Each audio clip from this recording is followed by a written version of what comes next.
Good morning, friends. Welcome to Wednesday and welcome to another day in the life. Now, I don't know if I'm actually going to be posting this on a Wednesday, but for your knowledge, it is a Wednesday. Welcome to A Good Little Teach. My name is Rachel. I am a teacher and I have an Instagram called A Good Little Teach, and over there I post my outfit photos. It's all about the positive vibes and it's just a good time. So go and follow me over there, and thank you very much for watching this video. If you are liking what I'm putting out at the moment, please like this video and please subscribe to my channel because it really supports it and I love making videos for you guys. So anyway, good morning. I really went hard curling my hair today for a Wednesday. I mean, like, it'll fall out by the end of the day, but that's okay. It is Wednesday today. I'm about to head off to school and I thought I would take you on a bit of a day in the life with me today. It's a pretty cruisy day at school today. The kids have assessments and I'm pretty much going to be sitting at my desk marking and doing a lot of like conferencing and those kind of things. So teaching wise, it's a bit of a slower day for me today. However, I was thinking about things that I could show you today, and I actually have a stack of resources and other things that I've been working on or things that I've been sharing on my Instagram that I want to share with you today. So I think it's going to be a really good day. It will be a really good day. What am I saying? I think it's going to be a good day. It will be a really good day today. So let's turn on the car, let's go to school, and let's have a great Wednesday together. Good morning. I am at school. I've done my duty and we are ready to get started for the day. The year sixes have actually just gone because they're going to sing happy birthday to one of our staff members, which is lovely. So which gives me literally like 5 seconds to get organized and ready for today. We are still using masks while we're teaching, so this is what I look like all day. But when there's no kids here in the room, I don't have to wear it, which is great. Anyway, we've got a maths test this morning, so when they come back, we are going to swap straight away. And then morning tea, and then after morning tea, I've got one of the classes that are going to finish off their geography assignments. And then this afternoon, again, I have another class. They're going to finish off, I've got my class. They're going to finish off their geography assignments. I'm going to introduce their speeches to them. And then my class have music this afternoon. So that is our day today. As much as I can, I will try to film little bits throughout our day. I don't know how I go. But other than that, I will talk to you at morning tea time or lunchtime or this afternoon. Kids finished their maths test, so it's morning tea time. I'm about to go and refill my cup of tea that I didn't quite finish because I forgot about it, helping kids during the test, all that kind of stuff. But I have now a stack of marking to do, so that's going to be my next session while my kids do their geography assignment and helping them and conferencing with a few of them to do that. So I'm gonna go have some morning tea. I think there's leftovers from the birthday yesterday, so we'll go and have a look. Currently lunchtime. I was just taking a bit of a break, just playing on Instagram before I went and had my lunch. This is not a kid's paper, this is just our memo that we've been doing. We're also reading The Lion, the Witch and the Wardrobe at the moment. So my desk is looking kind of neat. 2 cups that need to go to the sink, and lunch is calling me. I've got some new foods for lunch today, so I'm gonna go and heat that up and head out to lunch and put this marking aside for a little bit. I'm not even halfway through.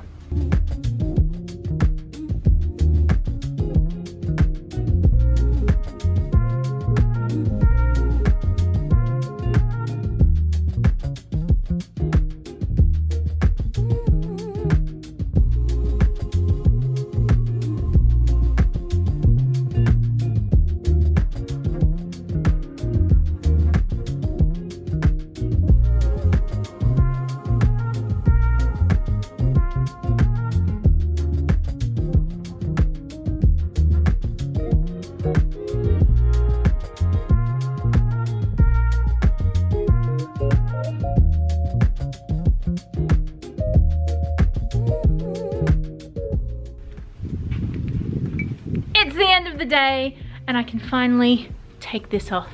I actually have a meeting, so I can't take it off just yet, but I have a meeting about some data and other things like that that we use to inform our teaching and just keep up with all of those kind of, you know, nitty-gritty data things. But it was a good day today. The kids were really good. I had my class last, which is what you saw with the geography clips.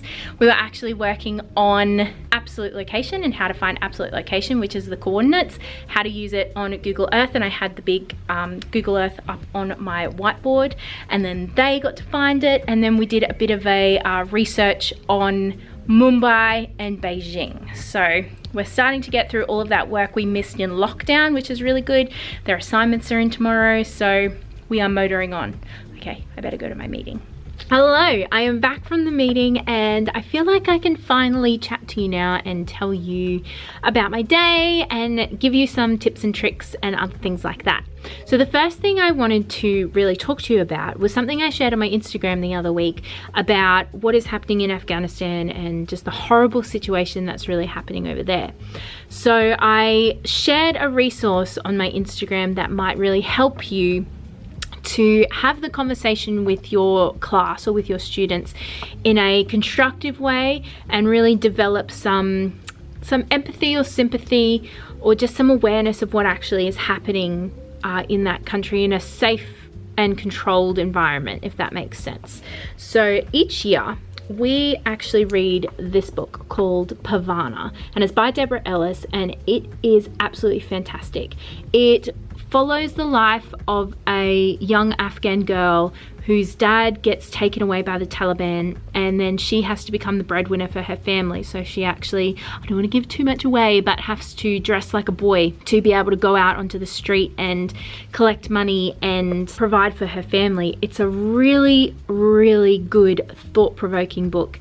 It's definitely an upper primary book. I wouldn't read it to, if you are a junior primary teacher, I wouldn't read it to your kids. You could probably find a more appropriate picture book or about refugees or something like that. However, if you have an upper primary or a secondary classroom, this book would be really, really good to read to your students and to have discussions about and talk about. There are some quite hard-hitting scenes in it that are quite confronting, so I would recommend reading it before you read it to your class. But that is a really good resource if you're thinking, how do I talk to my kids about what is happening in the world? Something like that might be a really good resource to start conversation. So that is my little resource tip for today. That book, Pavana by Deborah Ellis, I'll link it down below for you. And yeah, that's all I have to say about that. So what I'm going to do now is I am going to quickly just finish off some planning. So because we had the lockdown a couple of weeks ago, we had to kind of put everything on hold, or I decided to put my geography on hold, really, because there was a lot of worksheets and a lot of practical things, and I didn't really want to teach them online for a week. And anyway, it was a bit icky. So what I decided to do was, they already had their geography assignment, so I just said, right, you just need to research your geography assignment, and that was their lesson for when we were teaching online. Now that they're back, I'm trying to catch everything up. So generally in term 3, I would do 2 geography units. We do one on mapping, and then we do another one on Indigenous peoples, and then in term 4 we do another geography unit, which is all about data and data collection and things like that. So what I have decided to do, because I am running out of weeks and I'm running out of lessons, is I'm going to push the Indigenous peoples unit to term 4 and just focus on mapping in term 3. So today, what we did and what you saw before was we were looking at absolute location, and we were finishing off those worksheets, and we were researching Mumbai, and we were looking at Google Earth and looking at Google Maps and finding the latitude and longitude. It was super fun. I think the kids really enjoyed it. But that's what I've decided to do in geography. And it's probably just more to say that don't feel bad if you have to shuffle things around or move things around or put things here or take things out or those kind of things, because with all of the lockdowns and everything that's happening, we just can't get through everything. We can't get through everything. So I'm really looking at my content over the next couple of weeks and going, what do I really need to teach the kids? What do they really need to know? And kind of taking out all the fluffy bits. And I hope that's helpful for you. Or I hope that's encouraging for you to think, oh my gosh, I've got so much content to get through.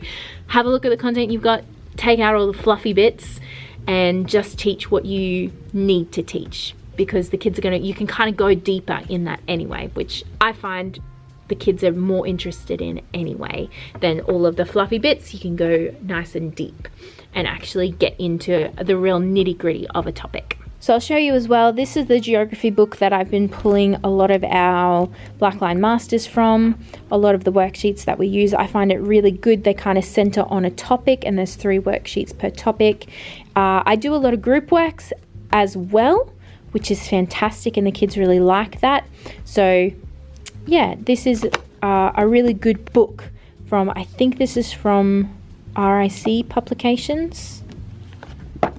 Yes, RIC Publications. If you're looking for it, this is something that I've really used, and it's been really, really good. Something else that I wanted to tell you about, which connects to our geography assignment, is their speech. Now, their speech, what they had to do for their geography assignment is they had to research a country and represent it at the Travel Expo. And their job was to convince the reader to visit their country or to plan a holiday to their country. They've actually been creating a website on Google Sites. It's one of those, you know how you've got Google Docs or Google Excel or Google Sheets or whatever. It's one of those ones. So they've been creating in Digitech, they've been creating a website about their geography assignment, and their speech will be them presenting their website, showing them their website, showing us their website, and trying to convince us to come and visit their country. So I'm really excited about it. It was a really cool integrated project that we did between me and the Digitech teacher, and the kids have really enjoyed it too. It's been really, really fun to just research a country, know all about that country, and then create a website on it. So if you're looking for assessment ideas, Google Sites would be a great place to start, and they can create their own website and do all fun things on there. It's really quite cool. So anyway, that's free tips for you today. Anyway, my friends, I might leave my daily vlog there for today. I hope you have enjoyed this vlog. I hope you've maybe taken some tips and tricks, or if you have any questions, leave them down below. I'm happy to answer them, and I will see you in my next vlog tomorrow. Bye.